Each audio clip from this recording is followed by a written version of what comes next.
some of the ones who've been the least productive during the class time have, gone on to do things later. And he's one of those. He had a critical experience that year of being able to go to Russia during the term. He had a Russian girlfriend, and she took him to St. Petersburg. And the pictures that he made there were the beginning of his finding his voice and starting a series that he built on. And they broke up. But after his year at ICP, instead of staying in New York, he wanted to lose himself in Russia. So he took himself back to St. Petersburg by himself, studied a little bit of Russian, and just had this experience of being a foreigner in a really exotic and different place. And whatever that did to him prepared him to then go back to Sao Paulo and create the career that he had, which when he got back there, he worked as the person who photographs exhibitions for artists or goes to their studios and documents their work for them so that they can have, images for a website or publicity or documentation. He did that with a large format camera, and he was very skilled at it. And through that process, he met all the important artists working in Sao Paulo, which was, the art capital of Brazil. And so he was looking also at a lot of contemporary art, not photography, but painting, sculpture, installation. And then these artists, and having a really intimate experience with all of that because he was having to document it. And then some of those artists began to invite him to be in group shows with them. And going into a group show, he wanted to be able to rise to the occasion and show work that would have a presence alongside painting. So then he started creating his work big scale and figuring out ways to present it that conceptualized the work after he had made it, so that it had, there were ideas that were being released through the presentation that weren't in the work as it, first appeared. Issues of framing, about height of presenting it on the wall. He made pieces that leaned against the wall. He explored various things that sort of conceptualized the work in interesting ways.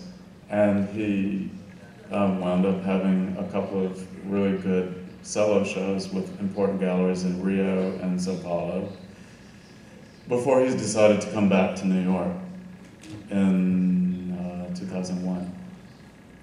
And as soon as he came back to New York, through an American curator that he had met in Brazil who believed in his work, he was nominated for a couple of important artist fellowships.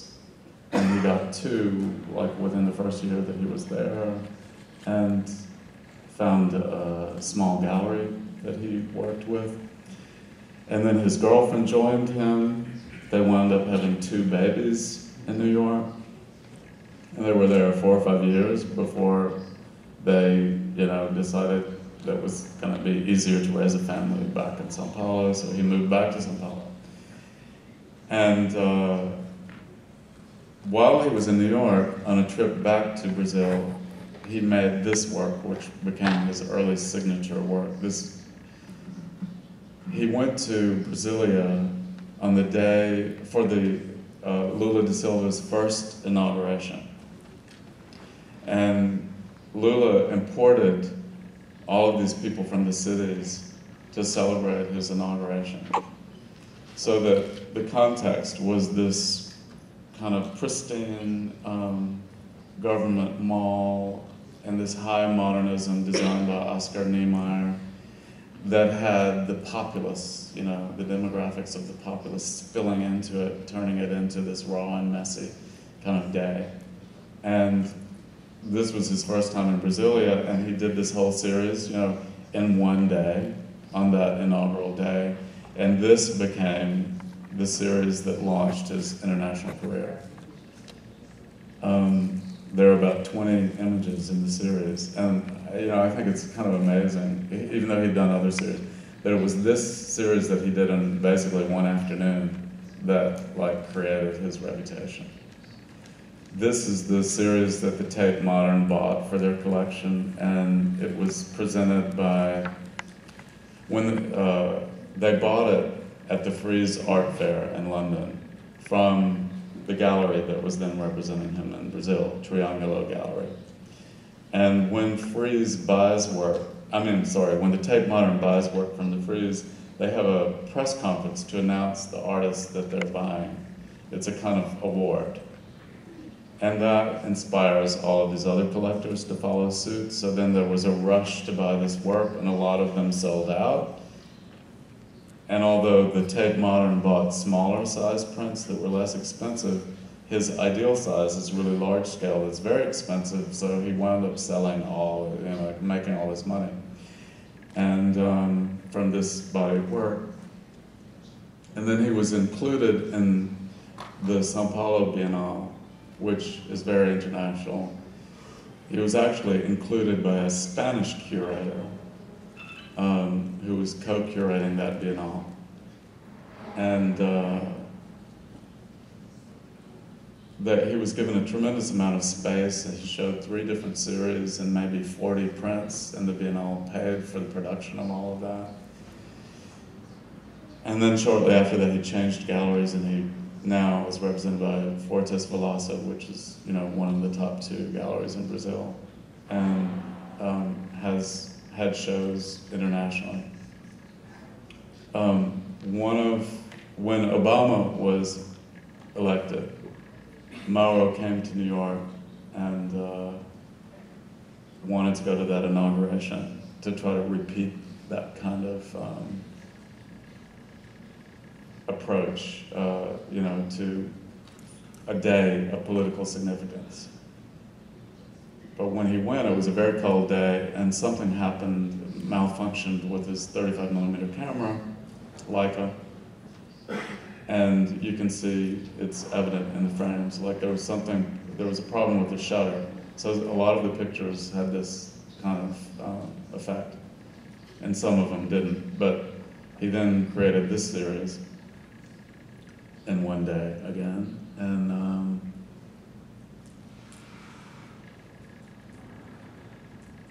so it's what would I say is that it's somehow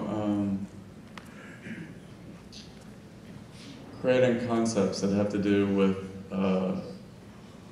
shifts in cultures and catching those moments in the architecture of the space that's significant, that indicates some shift, some political shift.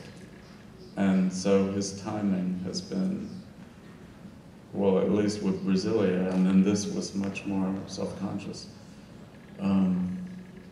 His timing has been good, and it's helped him. But he's also positioned himself almost as a conceptual photographer, even though he's doing this traditional documentary work. And that has made him very appealing in the international contemporary art market. Yvonne Venegas, in a sense, did that with her show in Los Angeles.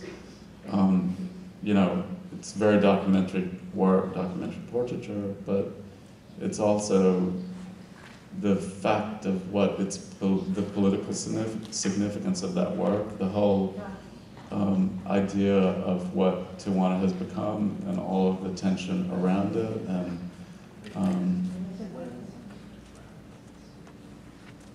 so what they have managed to avoid is being seen in just like a photo world, in a photo area. In New York City, almost all photography that gets shown gets pulled into this photo-exclusive world, these photo galleries that only show photography, that have collectors who only buy photography. Even though bigger museum exhibitions include photography alongside painting and sculpture, but there's still this kind of photo ghetto in the galleries in New York, and it scoops everyone into it, and the way you get out of it is that you just have so much success within that scene and you get publicity that then you're invited by some big contemporary art gallery to show. And an example of that would be Alex Soth, who went through that photo scene and then got so much attention that he wound up showing with this major contemporary gallery, Gagosian, which is like this stratosphere, and then the value of the work goes up and your reputation goes up and you're like this international reference. In Los Angeles, that whole photo scene is much less of a exclusive situation. There are these old photo galleries, but there are also a lot of contemporary galleries that show photography as much as they show painting and so on and so on. And Yvonne showed with Shoshana Wayne Gallery, which mixes photography with other mediums. So I think that that was really good for her to present that work so that it has a kind of perspective that's beyond just this photo only one.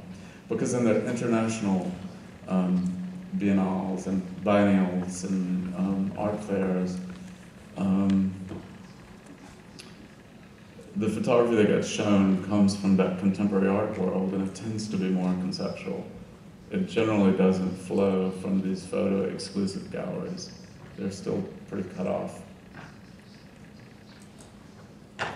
Mauro Restifi came to Mexico 2 years ago, actually because I was teaching in Mexico City, and I told him to come because I knew that he'd never been in Mexico and that it would be amazing to him and he would be really interested to photograph. And sure enough, he was there for a week and he took a lot of interesting pictures. But we went to Acapulco with 2 other photographers for a weekend, and we went up to the backside, the old side of Acapulco, and he photographed along those cliffs. This is in Brazil. He hasn't done a lot of this type of work, but this was sort of the type of work that he started with, was intimate family pictures. And he did one series of his family sort of picnicking in the country, and then he returned to that theme last year and did some more work like that.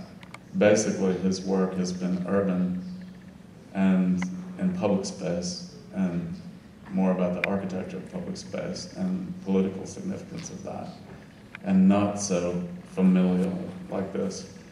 But these pictures sort of connect him to Alex Morel a bit, I think. That same sort of beautiful sense of composition and formalization of an informal and intimate experience. But this is another short-term project that he did that's sort of site-specific. He was invited to be in a biennial in Taiwan, and he went to Taipei ahead of time. He wanted to make work in Taiwan to show in this Taipei biennial. And he spent 2 weeks there trying to figure out what to do.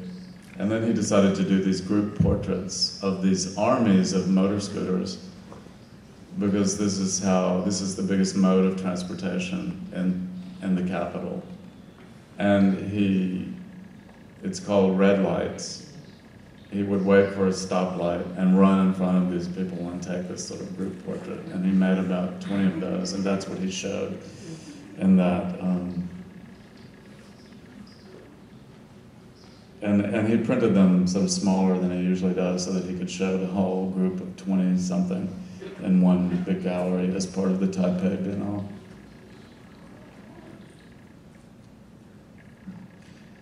Going back to Mexico, so